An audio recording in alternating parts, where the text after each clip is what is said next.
tout se valorise sur Internet. Et qu'on soit une petite entreprise, quel que soit son secteur d'activité, ou qu'on soit une grande entreprise, c'est la même chose pour tout le monde.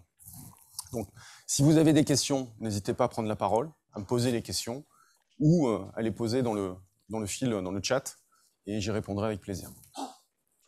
Alors, les motivations et les menaces. Comme je l'évoquais juste avant, aujourd'hui, on a différentes populations, il y a différentes motivations. La première, ce sont des bandes organisées, c'est une mafia. Genre, les mafias ont compris qu'elles pouvaient faire énormément d'argent sur Internet et que tout se valorisait donc, sur Internet. Et donc, ils rentrent dans les systèmes d'information, ils collectent de la donnée et en fait, ils revendent cette donnée. Cette donnée, ça peut être genre, des scans de pièces d'identité que vous laissez sur votre ordinateur, ça peut être des fichiers avec des logins et des mots de passe sur Netflix, sur Deezer, enfin sur n'importe quelle application. Tout ça, ça se monnaie sur Internet. Et donc, la première motivation, le premier groupe d'attaquants, c'est vraiment cette mafia et ces cyber-mercenaires. Ensuite, bien évidemment, il y a les adolescents qui souhaitent répondre à des challenges techniques, qui essayent de rentrer dans les systèmes d'information, mais ça, c'est pas la grande majorité. On a aussi des activistes, des cyberterroristes. On en a quelques-uns, ça dépend, là on est plutôt sur des problématiques d'État, mais genre sur le monde des entreprises, sur le monde du privé, ou sur le monde du public, genre on fait plutôt face à des gangs, à des mafias. Ce qu'il faut avoir à l'esprit, c'est que ces gangs, ces mafias recrutent des jeunes qui sortent des écoles dans le monde entier. Donc on a de très bonnes écoles dans tous les pays. On prend ces jeunes, on les met derrière des ordinateurs, donc ils n'ont pas le sentiment de faire du mal. Pour eux, ça reste virtuel, voire même ça reste un jeu. Ils ne sont pas armes au poing, ils ne rentrent pas dans une agence bancaire ou dans un magasin pour braquer. Ils ont vraiment le sentiment de jouer. Et donc du coup, ils arrivent à ramasser énormément d'argent.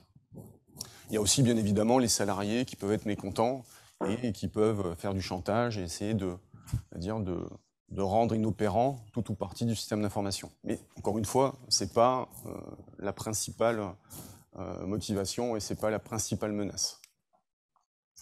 Donc, comme je l'évoquais juste avant, l'objectif pour les pirates, c'est vraiment de monnayer toute cette information qu'elle va être capable de collecter sur les systèmes d'information. Si vous prenez le temps d'aller sur Google, par exemple, et de taper quelques mots-clés, vous allez pouvoir vous rendre compte qu'on peut tout acheter sur Internet. Et on peut acheter, donc comme je l'évoquais tout à l'heure, des logins, des mots de passe, la bande passante, de la puissance machine, des légumes au marché le week-end. Et donc c'est vraiment démocratisé. Et les nouvelles générations qui sont nées dans l'IT, pour eux, c'est assez intuitif et c'est assez normal que de creuser et d'essayer de trouver cette information. Et donc, ce qu'il faut vraiment garder à l'esprit, c'est que vraiment tout se monnaie sur Internet. Quelques chiffres donc, qui illustrent un peu l'état de la menace. On a clairement, depuis 2020, depuis le premier confinement, une recrudescence des cyberattaques. Les cyberattaques explosent. Genre, ce qu'on voit dans la presse, ce qui remonte dans la presse, ça n'est que 5% de la réalité. Nous, au sein d'Allemande, on a un centre de réponse sur incident. C'est-à-dire qu'on a une trentaine de personnes dont le métier, c'est de répondre à des entreprises qui sont victimes de cyberattaques et qui ont besoin d'accompagnement, besoin d'assistance, avec un système d'information qui peut être complètement paralysé. Donc les aider donc déjà à comprendre ce qui s'est passé, par où les attaquants sont rentrés, comment ils sont latéralisés sur le système d'information, à quelles données ils ont accédé, et voir, dans certains cas de figure, les aider à reconstruire le système d'information. Je vous ferai quelques retours d'expérience sur des attaques, des cyberattaques sur lesquelles nous, on est intervenus. Et donc, vous verrez que une cyberattaque, c'est un risque létal. C'est-à-dire qu'aujourd'hui, nous, on intervient sur des entreprises qui sont à la limite du dépôt de bilan ou du redressement. L'incapacité pour l'entreprise de continuer à fonctionner, de continuer à travailler. Tout repose sur l'IT. Et tout ça, ça s'est accéléré avec la crise sanitaire. Donc, comme on l'évoquait, il a fallu mettre tout le monde en télétravail, il a fallu donner des accès distants. Aucune entreprise, quelle que soit sa taille, quels que soient ses moyens, n'avait anticipé le scénario où on mettait 100% du personnel en distanciel. Et donc forcément, quand il a fallu le faire quasi, on va dire, du jour au lendemain, derrière les conséquences pour les entreprises ont été terribles. Elles n'étaient pas prêtes à faire face à ce type de demande. Elles ont ouvert de manière massive les systèmes d'information. Et donc, du coup, elles se sont exposées. Et tout ça, ça a joué contre l'entreprise et ça a donné énormément d'opportunités aux attaquants. Donc, sur une étude qui a été menée au niveau européen, sur un panel de 300 ou 400 sociétés, en gros, on a quasiment à chaque fois la moitié des sociétés interrogées qui déclarent avoir été victimes d'un incident de sécurité. Et encore une fois, c'est celles qui le déclarent, parce que même s'il peut, en fonction des pays, en fonction des réglementations, on peut avoir des contraintes de communication, et je pense que sur la partie protection de la donnée à caractère personnel, on en parlera tout à l'heure. Ceci étant, les entreprises, pour certaines, ne communiquent pas. Donc, 57% déclarent avoir connu en 2020 au moins une cyberattaque. Une entreprise sur 5 donc, déclare avoir subi à la fois une attaque de type ransomware, mais aussi également couplée à l'exfiltration, à l'extorsion de données.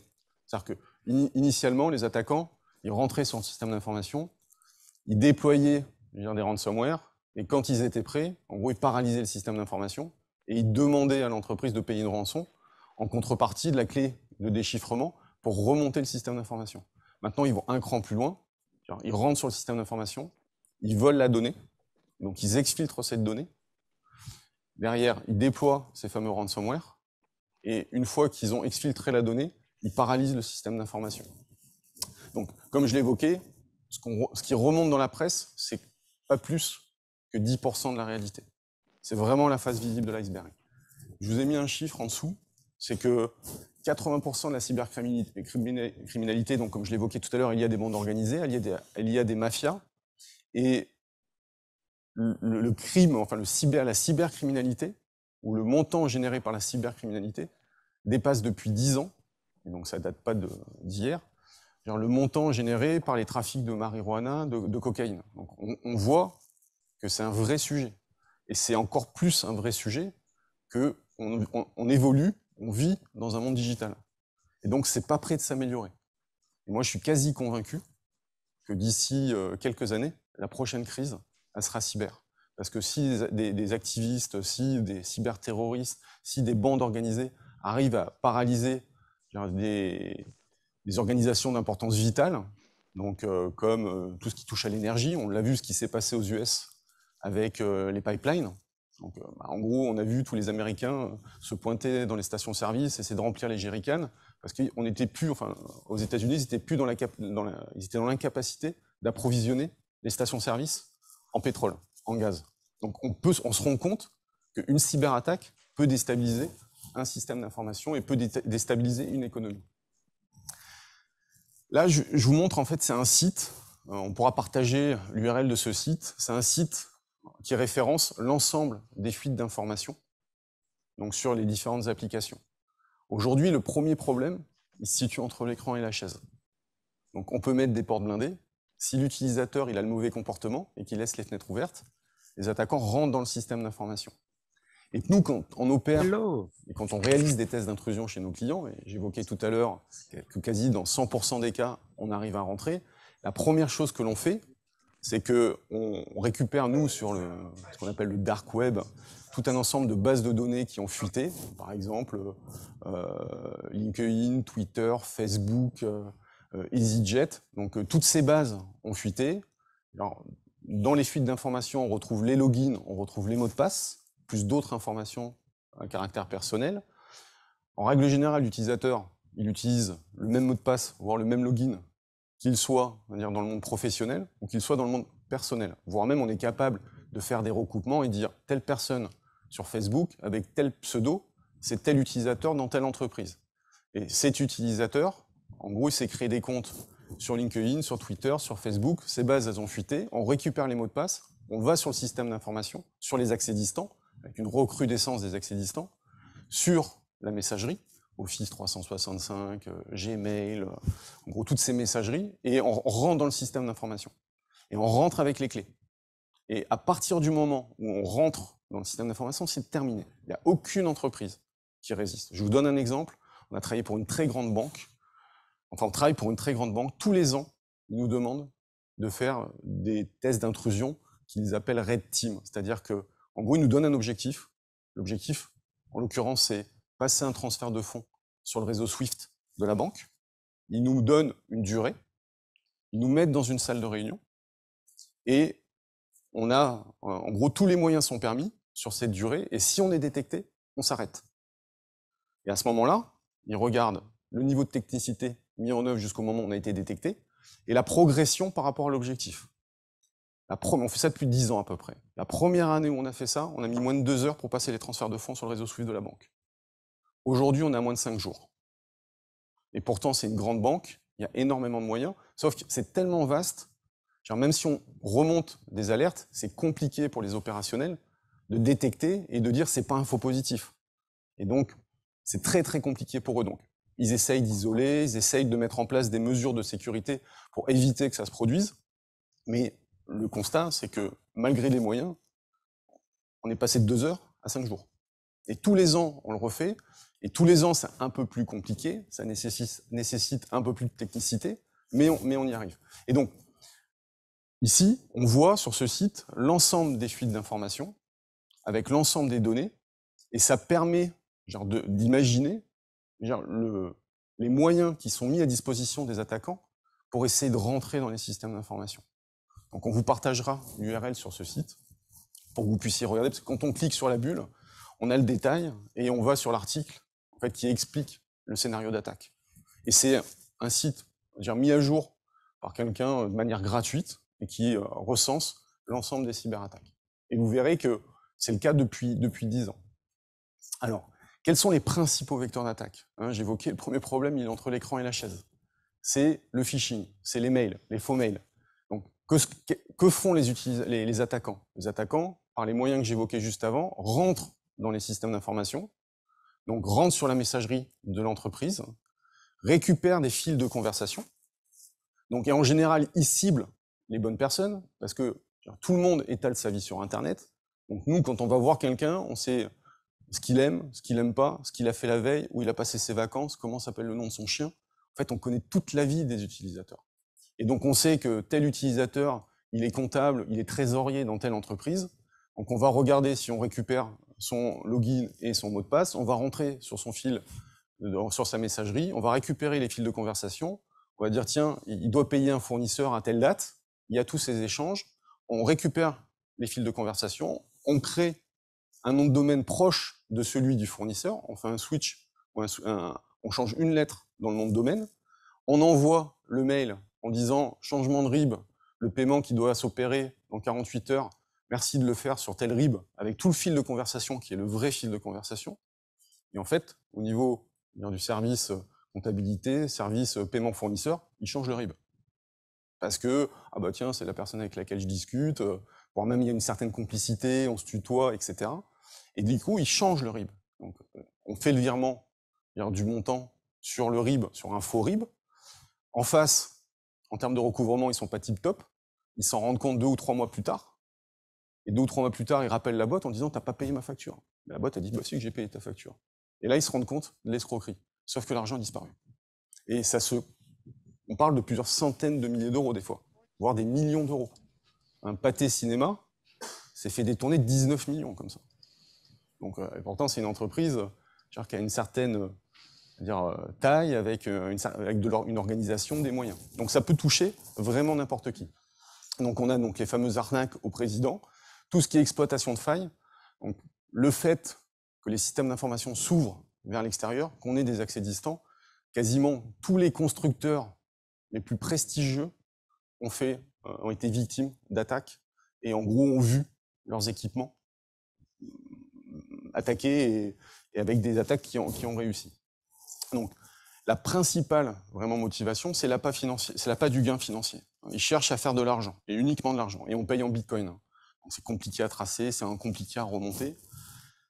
Quelques éléments d'information. En France et en Europe, sur les entreprises de plus de 1000 employés, en 2020, le montant d'une rançon, le montant moyen d'une rançon était de 450 000 $. Sur le premier semestre, 2021, on est passé à 1,5 million de dollars. pour le paiement d'une rançon. Donc on voit qu'on a une croissance exponentielle, et nous on intervient sur des cyberattaques où les attaquants demandent jusqu'à 70 millions à l'entreprise. Enfin 70 millions, et on se rend compte que l'entreprise, elle est paralysée, voire dans certains cas, elle est dans l'incapacité de restaurer ses données. Je vais y revenir, je ferai quelques retours d'expérience. Donc qu'est-ce qu'elle fait? Moi, je discute avec des dirigeants qui me disent, je me suis levé ce matin, on a été victime d'une cyberattaque, ça fait 20 ans que j'ai créé ma boîte elle est morte. Je ne sais pas comment on va continuer à travailler. Je ne suis pas capable déjà de payer cette rançon. 2, j'ai plus aucune donnée, je ne suis pas capable de reconstruire mon système d'information. Et même si j'y arrive, ça va prendre des semaines, ça va prendre des mois. J'ai des engagements, donc des contraintes vis-à-vis de mes clients. Donc c'est contractuel, donc ils vont me mettre des pénalités. Autant vous dire, la personne, le dirigeant, il est au fond du trou. Et ça, c'est une réalité. L'idée, l'objectif, c'est que ça soit pas anxiogène. Je suis pas là pour vous faire peur, mais c'est au final ce qu'on vit au quotidien. Donc la bonne nouvelle, c'est que comme en face de nous, on a des cybercriminels, on a des bandes organisées, en fait, ils cherchent peu ou prou, malgré tout, l'efficacité et la rentabilité. Et si ils voient qu'en face d'eux, ils ont une entreprise qui a une certaine maturité, en fait, ils changent de cible. Les conséquences directes des cyberattaques. Donc, on l'a vu, le vol de données, les ransomware. Qui n'a pas entendu parler des ransomware? Tout le monde sait ce que c'est un ransomware. Donc, l'usurpation d'identité. Ils rentrent sur les systèmes d'information, ils vont sur votre PC, ils récupèrent les scans de vos pièces d'identité, ils récupèrent des données à caractère personnel, et derrière, ça se vend, et bien on fait de l'usurpation d'identité. Et il y a un marché qui est extrêmement important derrière tout ça. Donc la partie les transactions frauduleuses, comme je l'évoquais tout à l'heure avec les paiements aux fournisseurs. Nous, en gros, ce que l'on voit, c'est que en 2021, mais c'était vrai aussi, c'était un peu moins en 2020, c'est que 66% des crises sur lesquelles nous sommes intervenus, mais bon an, mal an, ces statistiques sont vraies pour tout le monde. On va dire le vecteur, on va dire, ou la conséquence de l'attaque, c'était un ransomware. Et de plus en plus, comme je l'évoquais tout à l'heure, dans quasiment 3/4 des cas, l'attaquant, donc le cybercriminel, combine à la fois le vol de données et le ransomware. Et on est même intervenu sur un client où le client avait subi un ransomware, et il y a un groupe d'attaquants qui a attaqué l'attaquant qui avait attaqué le client, et en fait a demandé aussi une rançon en mettant un ransomware. On est de plus en plus sur des choses complètement folles.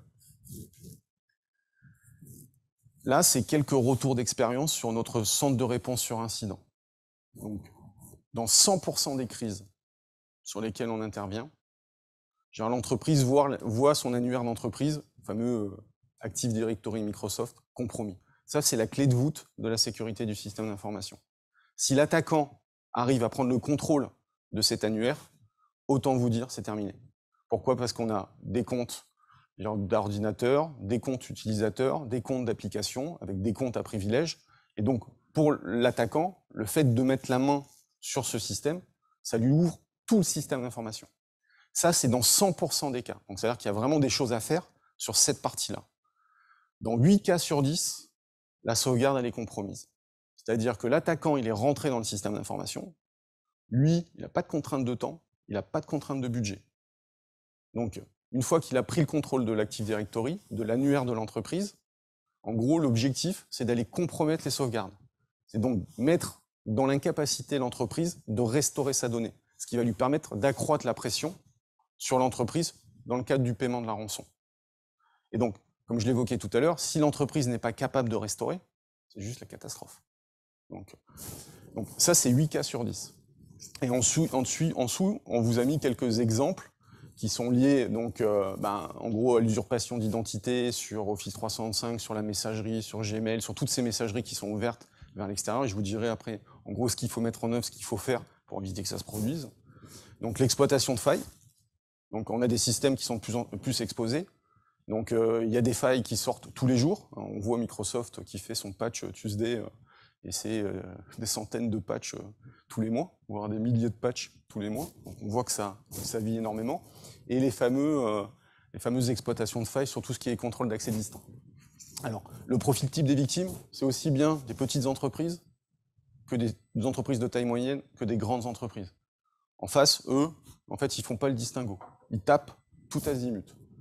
Quel que soit le secteur d'activité. Et de temps en temps, moi, je discute avec des entreprises qui m'expliquent, récemment avec un transporteur, qui dit, nous, on n'est pas la NASA.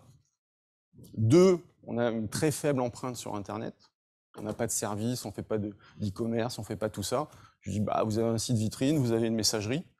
Et ce transporteur, en gros, s'est pris un crypto-locker via la messagerie, quelques semaines plus tard, avec un utilisateur qui a cliqué sur le mauvais mail. Et ça a paralysé tout son système d'information. Et donc, le côté empreinte et le côté exposition, le côté visibilité, ça c'est un faux sujet, c'est un faux débat. En face de nous, ils attaquent tout azimut. D'accord ? Les facteurs aggravants, c'est que les entreprises, quand ça se produit, ne sont pas préparées à gérer la crise. Donc quand ça se produit, c'est la panique. Ça court dans tous les sens. Ils ne savent pas quoi faire. Ils ne savent pas par quel bout prendre le sujet. Et malheureusement, ce que nous, on observe, c'est que, grosso modo, l'entreprise doit être organisée, même sur des choses ultra basiques, pour être en capacité d'organiser les tâches sur les 48 ou 72 premières heures. Donc, le DG, il a une checklist, la personne de l'IT, elle a une checklist, la personne du juridique, elle a une checklist, donc la personne de la com, il va falloir communiquer en interne, en externe, donc voir vis-à-vis de l'État, donc qu'est-ce qu'on fait, comment on le fait, on a des contraintes. Donc voilà, il faut organiser au strict minimum, avoir une checklist et être en capacité de réagir. Le temps joue contre l'entreprise. Pas d'assurance, donc le taux d'équipement des entreprises en assurance cyber est extrêmement faible. Et donc aujourd'hui, moi en tant que dirigeant d'entreprise, je dis à tous mes clients, même si c'est compliqué, c'est de plus en plus compliqué d'aller souscrire l'assurance cyber, allez prendre de l'assurance. Donc pourquoi ? Parce que au moins si ça vous arrive, on va vous donner un peu de liquidité pour gérer la crise. Et on va vous donner accès à des experts pour gérer la crise. Et ça, c'est juste essentiel. Sauf que aujourd'hui, les assureurs, il y a quelques années, se sont dit, on a un nouvel Eldorado, c'est les assurances cyber. Et donc, ils ont assuré tout et n'importe quoi, sur des montants de garantie importants, avec des primes qui étaient juste ridicules. Et le ratio en Europe, prime sinistre, pour 100 millions de primes collectées par les assureurs en Europe, c'est 350 millions de sinistres payés. Donc autant vous dire qu'ils vont arrêter d'assurer. Je discutais avec un très gros assureur anglo-saxon la semaine dernière, qui m'expliquait que l'objectif de la compagnie sur le produit cyber, c'était 30% des engagements. Et pour faire ça, ils se sont dit, on va faire simple, on va multiplier par 4 ou 5 les montants des primes, on va diviser par autant le montant des garanties. Il dit le problème, c'est que malgré tout, les entreprises souscrivent. Aujourd'hui, le risque cyber, c'est un risque létal pour l'entreprise. Voilà. Et quand on doit faire de l'investigation, ce qu'on se rend compte aussi, c'est que comme l'entreprise n'a pas forcément la bonne maturité, on n'a pas les journaux d'événements, on n'a pas tous les logs qui vont nous permettre de faire les investigations et qui vont nous permettre de comprendre comment l'attaquant il est rentré, comment il s'est latéralisé sur le système d'information. Et encore une fois, ça peut arriver au meilleur. Je ne sais pas si vous avez entendu parler certainement de l'affaire SolarWinds. Donc il y a une affaire aux États-Unis, un éditeur de logiciels donc, qui permet de faire de la supervision de systèmes d'information. Les attaquants sont rentrés dans cette boîte d'édition logicielle. Ils sont rentrés dans le code de l'application, qui permet de superviser des systèmes d'information. Très grosse boîte américaine, 18 000 clients dans le monde. Ils ont injecté dans le code de l'application des codes malveillants. Cette application s'est déployée chez l'ensemble des clients. Donc ça a permis aux attaquants de rentrer, en gros, sur une bonne partie des clients de cette entreprise. Le premier à s'en être rendu compte, en fin d'année dernière, c'est une société qui s'appelle FireEye, qui est un des leaders mondiaux de la cybersécurité. Ils ont dit, on s'est fait pirater, on s'est fait piquer toutes nos données et tous nos outils de hacking. Donc bon, c'est pas terrible, pour montrer que ça peut arriver à n'importe qui. Et quelques semaines après, ils ont indiqué qu'en gros, ils avaient la preuve que les attaquants étaient chez eux depuis 9 mois. Ils avaient épluché l'ensemble des journaux d'événements et des logs. Ça faisait 9 mois que les mecs ils étaient en train de visiter la maison, quoi. Et pourtant, c'est juste un des leaders mondiaux de la cybersécurité. Donc, pour vous montrer voilà, que ça peut toucher énormément d'entreprises. Et donc, ils sont rentrés chez Microsoft, chez AWS, chez Google. Ils ont tapé tout le monde, parce que toutes ces boîtes américaines, voire même des boîtes européennes ou des boîtes, on va dire, en Asie, utilisent cette solution qui s'appelle Orion, qui est une solution de surveillance et de supervision des systèmes d'information. Les préjudices, les conséquences, quand ça vous arrive, quels sont les impacts? Il faut gérer la crise, il faut gérer l'extorsion. Donc il faut stopper la fuite d'informations, il faut reconstruire, donc il faut communiquer. Donc les préjudices, c'est des pertes financières, directes, indirectes. J'évoquais tout à l'heure les engagements que vous avez vis-à-vis de vos fournisseurs, vis-à-vis de vos clients. Donc si vous ne répondez pas, ou si vous n'êtes pas dans les objectifs de SLA que vous avez avec vos clients, le client, dans certains cas de figure, peut vous mettre des pénalités. Donc, comme disait une personne, entre guillemets, excusez-moi de l'expression, mais les emmerdes, ça vole en escadrille, quoi. En général, tout arrive en même temps, quoi. Et les responsabilités, c'est dommages et intérêts. C'est en gros, ça a un impact directement aussi sur le dirigeant. Donc on engage la responsabilité du dirigeant. Donc c'est un sujet qu'il faut vraiment prendre au sérieux. Je me dépêche parce que je parle beaucoup et il y a beaucoup de sujets à développer. Donc là, je vous ai mis quelques chantiers à mettre en œuvre dans le cadre d'un plan d'action ransomware. Donc vous avez la première chose à faire, c'est pas nous, enfin nous on n'est pas assureurs, donc c'est pas nous qui allons vous aider là-dessus, mais souscrivez une police d'assurance cyber. Ça c'est quelque chose d'essentiel. Mettez en place, faites des exercices de crise, mettez-vous en situation, faites un exercice sur table, même si c'est basique, même si c'est ultra simple. Ensuite, vous avez tout un ensemble de chantiers techniques. Si on doit en choisir 4, on va prendre les accès distants, donc la messagerie, le VPN, mettez de l'authentification renforcée. Donc ça, c'est juste essentiel. Pourquoi? Parce que, comme je l'évoquais tout à l'heure, vos logins, vos mots de passe circulent sur Internet. Et donc les gens rentrent sur votre système d'information sans aucune information, avec vos informations, avec les clés de la maison. Si vous mettez de l'authentification renforcée, ça va permettre de stopper ces attaquants. Donc ça, c'est la première chose à faire sur les accès distants. La deuxième chose à faire, le premier problème entre l'écran et la chaise, sécuriser l'environnement utilisateur, le poste de travail. Mettez des nouvelles solutions qui permettent de détecter des comportements anormaux. Pas d'antivirus, ça sert à rien. Ça sert plus à rien. Un antivirus, pour qu'il détecte, il faut qu'il connaisse. Donc là, en gros, on va faire de l'analyse comportementale. Donc ce qu'on appelle les fameux EDR, Endpoint, donc Discovery and Response, donc qui va permettre vraiment de voir s'il y a un comportement anormal. Hier soir, on était avec Guillaume, j'ai un client qui m'appelle, il était 20h, en me disant, Olivier, écoute, je t'appelle, est-ce que tes équipes peuvent venir? On a une infiltration, a priori des Russes. En gros, ils sont rentrés chez nous, ils sont latéralisés, ils ont tout bloqué. Et on a eu de la chance, on avait déployé il y a quelques semaines, quelques mois, un EDR, une solution qui s'appelle Sentinel-One, sur l'ensemble des postes et sur l'ensemble. Au final, ça a détecté, ça a stoppé et ça a éjecté l'attaquant. Ceci dit, ils sont venus chez nous, il faut qu'on comprenne ce qui s'est passé. Donc on a évité la correctionnelle, mais si on n'avait pas eu ces systèmes, en gros, on aurait pu s'exposer à des gros problèmes. Donc, sécurisez le poste de travail, sensibilisez vos utilisateurs. Assurez-vous que vous êtes en capacité de restaurer. À l'ancienne, il faut en gros que la sauvegarde soit déconnectée de la production. Parce que s'ils rentrent sur le système d'information, si tout est connecté, qu'on fait de la recopie synchrone ou qu'on fait de la haut dispo ou du partage de données sur des environnements virtuels, en gros, ils sont capables de remonter jusqu'aux sauvegardes et de compromettre les sauvegardes. Donc il faut mettre une rupture applicative ou physique entre les données de production et les données de sauvegarde. Voilà. Et l'Active Directory, il faut le sécuriser. Alors, juste rapidement, la partie assurance. J'évoquais le sujet assurance. Donc, le Global Risk Report et quasiment tous les organismes qui font des études mettent le risque cyber soit en numéro 1, soit dans le top 3 des risques. Le risque cyber, dans certaines études, est devant le risque pandémique.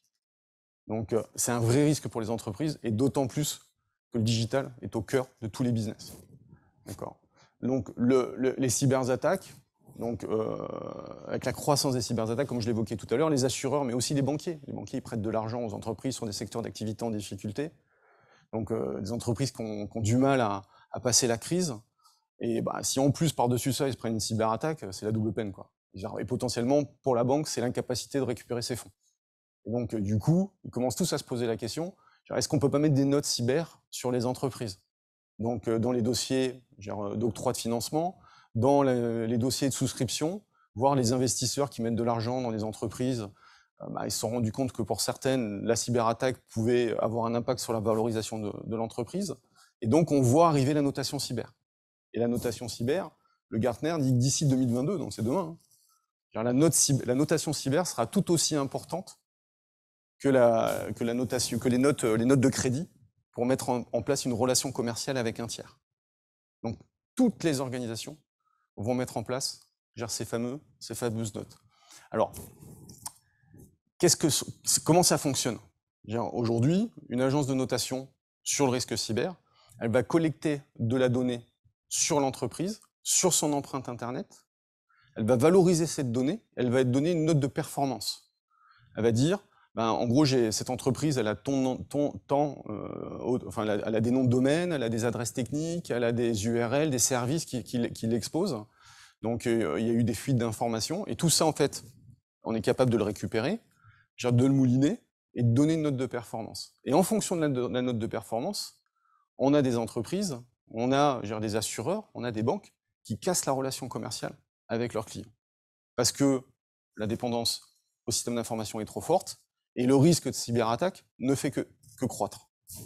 Et donc, ces outils-là vous permettent, sur la base de données publiques, donc c'est non intrusif, ça veut dire qu'il ne faut aucune autorisation, en gros, de recevoir une note d'un partenaire, de votre assureur, de votre banquier, de votre client, qui va dire, on a fait faire une note cyber, on a noté votre posture, votre performance cyber, elle est mauvaise, soit vous vous améliorez, vous avez tant de temps pour vous améliorer, soit on casse la relation commerciale. Et donc, nous, en fait, ce qu'on a mis en œuvre, c'est on a un outil qui permet de faire ça, et aujourd'hui, on a plus de 25 000 entreprises en base, dans le monde entier, et on travaille avec des assureurs, on travaille avec des banques, on travaille avec des investisseurs, on travaille avec des entreprises qui regardent leurs fournisseurs, leurs tiers. J'ai évoqué l'attaque SolarWinds tout à l'heure. Ça veut dire qu'il faut regarder les tiers, les fournisseurs avec lesquels on travaille.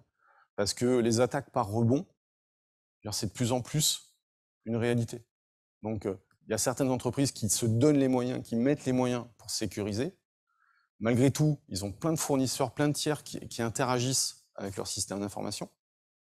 Et donc, si l'attaquant, il arrive à rentrer dans le système d'information du fournisseur, par rebond, il peut rentrer dans le système d'information de l'entreprise.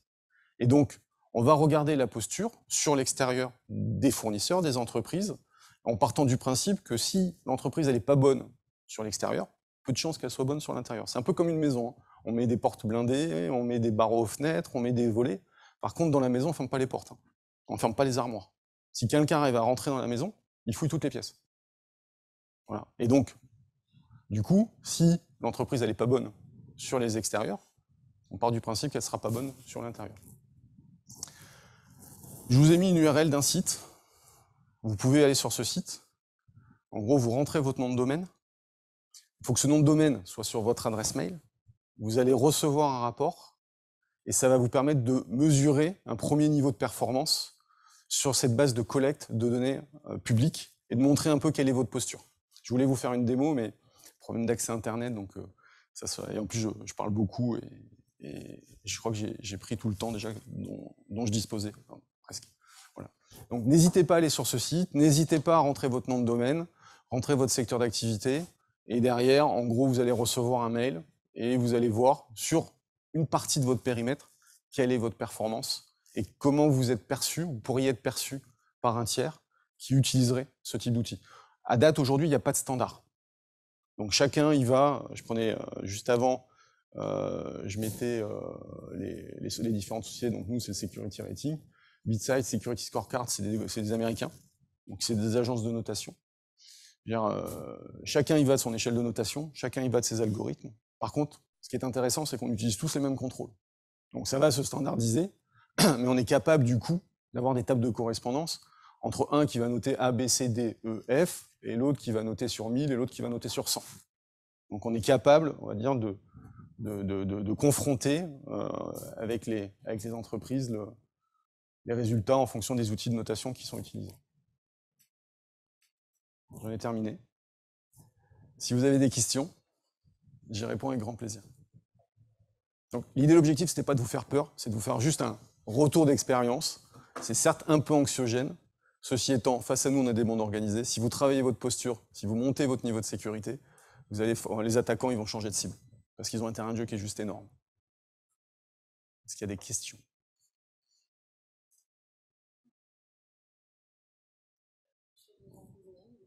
Allez-y, avec plaisir. Merci. Donc, je voulais savoir maintenant si vous deviez donner un conseil de quel pourcentage du budget d'une société il faut mettre pour la cybersécurité, vous diriez quoi? Et qu'est-ce que ça serait pour une PME, par exemple, comme on peut en avoir à Genève? Quel est vraiment, genre on peut faire effectivement l'analyse déjà, avoir ce petit rapport, mais vu que les assurances vont disparaître, comme vous nous l'avez bien expliqué. Elles ne vont pas disparaître. Voilà, enfin les primes vont être impayables, ouais, je pense. Oui, ça sera beaucoup plus compliqué. Oui. Ils vont assurer que le risque résiduel, ils ne vont pas assurer tout le risque. Oui. Et donc ils vont forcer les entreprises à s'améliorer. Et donc de transférer juste ce risque résiduel. Donc quel est le pourcentage qu'il faut qu'on inclue dans le budget pour l'année prochaine? D'accord. Donc effectivement, le budget dédié à la sécurité informatique est de plus en plus important. Nous, les statistiques que l'on a, c'est que le budget en général, on va dire, qui est alloué à l'IT, est en fonction des structures de 10 à 15% du chiffre d'affaires de l'entreprise. Et sur ce montant-là, en gros, on est à peu près aujourd'hui entre 10 et 20% du budget de l'IT qui est alloué à la sécurité informatique. Ça, c'est les statistiques que l'on a, sur des sociétés, des PME et des ETI. Par contre, en 2021, suite à la crise, c'est le seul budget qui a augmenté. Pourquoi? Parce que les entreprises ont pris conscience du risque. Aucun dirigeant, aucune entreprise ne peut dire on ne connaît pas le risque. On n'en a jamais entendu parler. On en parle partout. Il n'y a pas une semaine dans la presse sans qu'on dise telle commune, telle société a été victime d'une cyberattaque. Donc c'est quelque chose aujourd'hui qui est connu des entreprises. Ensuite, après, entre je connais le risque, et je gère le risque et je traite le risque, de temps en temps, la marche, elle est assez haute. Et malheureusement, sur les PME, sur les ETI, les entreprises y vont vraiment que dès lors qu'ils sont confrontés et qu'ils sont victimes. Et j'ai envie de dire, c'est un peu trop tard. Et donc le budget, voilà, le budget, c'est celui-ci, mais on voit que ce budget est de plus en plus important et prend une part de plus en plus importante du budget alloué à l'IT dans, en gros, le budget, enfin dans l'entreprise.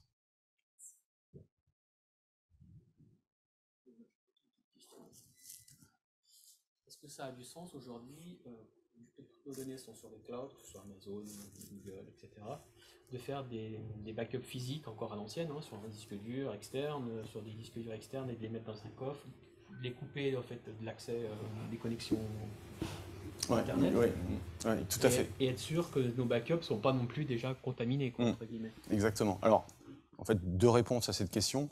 C'est qu'aujourd'hui, on soit on-premise, chez soi, ou qu'on soit multi-cloud, et qu'on gros disperse nos données sur plusieurs clouds, vis-à-vis de l'attaquant, c'est un seul et même système d'information. Et donc s'il met le pied dans la maison, il va avoir tout le temps dont il a besoin pour fouiller l'ensemble des pièces, et que les pièces soient des dépendances, ou que ça soit dans la maison. D'accord ? Donc il faut voir le système d'information, même si on s'appuie sur des systèmes d'information hybrides avec du multi-cloud, comme un seul et même système d'information. Nous, on a été confrontés à plusieurs reprises à des problèmes de sécurité sur des cloud providers, où la donnée, et je parle d'AWS, je parle de Microsoft, où la donnée du client disparaît du jour au lendemain. Et c'est pas une cyberattaque. C'est-à-dire qu'à un moment donné, il y a eu une défaillance, il y a eu un problème. Et ces sociétés, dans les conditions générales de vente, il n'y a aucun engagement. C'est-à-dire qu'ils vont faire le best effort pour essayer de vous restaurer les données. Mais nous, on a eu des cas de figure, pour certains de nos clients, qui ont été dans l'incapacité de restaurer, et ce n'était pas lié à une cyberattaque. Et donc, la réponse à la question, est-ce qu'il faut revenir à l'ancienne, entre guillemets, et faire, même si on est sur du cloud, qu'on imagine derrière le mot cloud, résilience, haute dispo, sauvegarde, tout ça c'est faux. Donc vous êtes dans le cloud, c'est sûr que la résilience, elle doit être bien plus importante que ce que vous pourriez avoir si vous mettez les données chez vous, mais malgré tout, par mesure de précaution, il faut sauvegarder ces données. Donc, sur des systèmes qui, à un moment donné, sont déconnectés du système d'information, quitte à ce qu'on soit avec une semaine de décalage, enfin, pas forcément du temps réel. Donc, et qu'on ait la garantie que les données qu'on a sauvegardées, qu'on est capable de les restaurer. Et c'est vraiment indépendant du système multi-cloud, cloud. Et il faut faire attention. Hein. En France, il y a eu un hébergeur qui s'appelle OVH, donc qui a vu 2 data centers brûlés. La probabilité que ça arrive, c'est quand même elle n'est pas énorme. Ouais. Ouais, non mais c'est pas ça, c'est qu'OVH ont des data centers dans toute l'Europe. Le truc, c'est que pour certains des clients, ils avaient pris l'option où en gros les données, elles étaient dans des data centers différents dans le même bâtiment ou sur le bâtiment d'à côté. Effectivement, là, les deux, ils ont brûlé, donc les boîtes, elles ont tout perdu.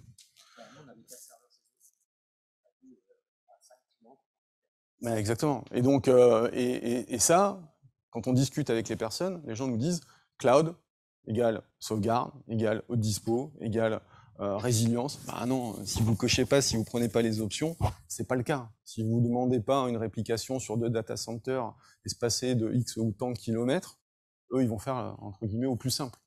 Regardez ce qui s'est passé aussi, là, c'est pas une cyberattaque, avec Facebook, WhatsApp et Instagram.